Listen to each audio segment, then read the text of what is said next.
Microsoft has been trying to merge the concepts of Ultrabook and tablet into one device with their Surface Pro line, and the first two models met with some success.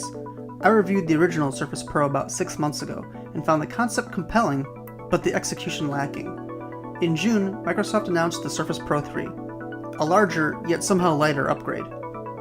So far, I'm really liking it. The basic design of the Surface Pro has been altered slightly. It's thinner and lighter than previous models, though it is wider and taller due to its larger screen. The black magnesium frame of the previous models has been recolored a light gray, and the 1 or 2 step hinge for the built-in stand has been replaced with a completely adjustable one. Microsoft took great pains to improve the keyboard for the Surface Pro 3. On top of its larger size, it also features a second magnetic strip that attaches to the bottom bezel of the display, lifting the keyboard to a slight angle.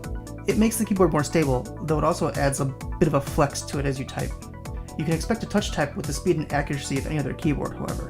At the bottom of the type cover is a small trackpad, which I am not a fan of. It tracks accurately, but it's incredibly small. Thankfully, the Surface Pro 3 features 2 alternate pointing methods, a capacitive touchscreen and a pressure-sensitive stylus. Capacitive touch is great for tablet-style apps, but it's not as precise or as fast as a mouse or a stylus. The new pen appears to be more accurate than its predecessor. Digital artists may take issue with its slight lag and reduced pressure sensitivity, but it wasn't an issue for me.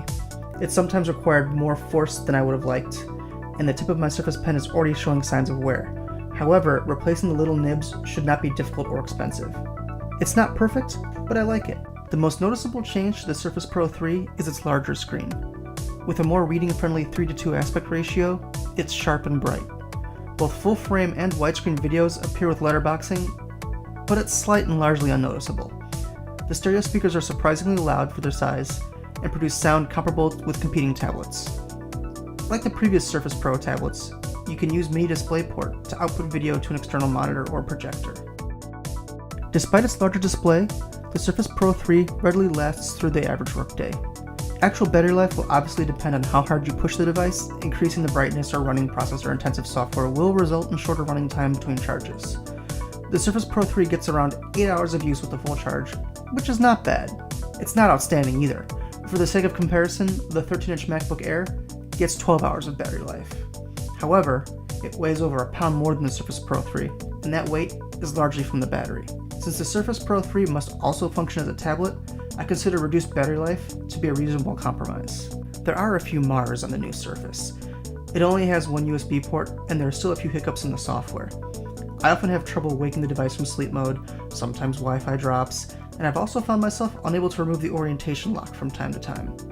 Hopefully, these issues will iron themselves out with a few software updates. Finally, how well the Surface Pro 3 will work on your lap largely depends on how long your legs are. If you're shorter than average, like me, it might be a tight squeeze.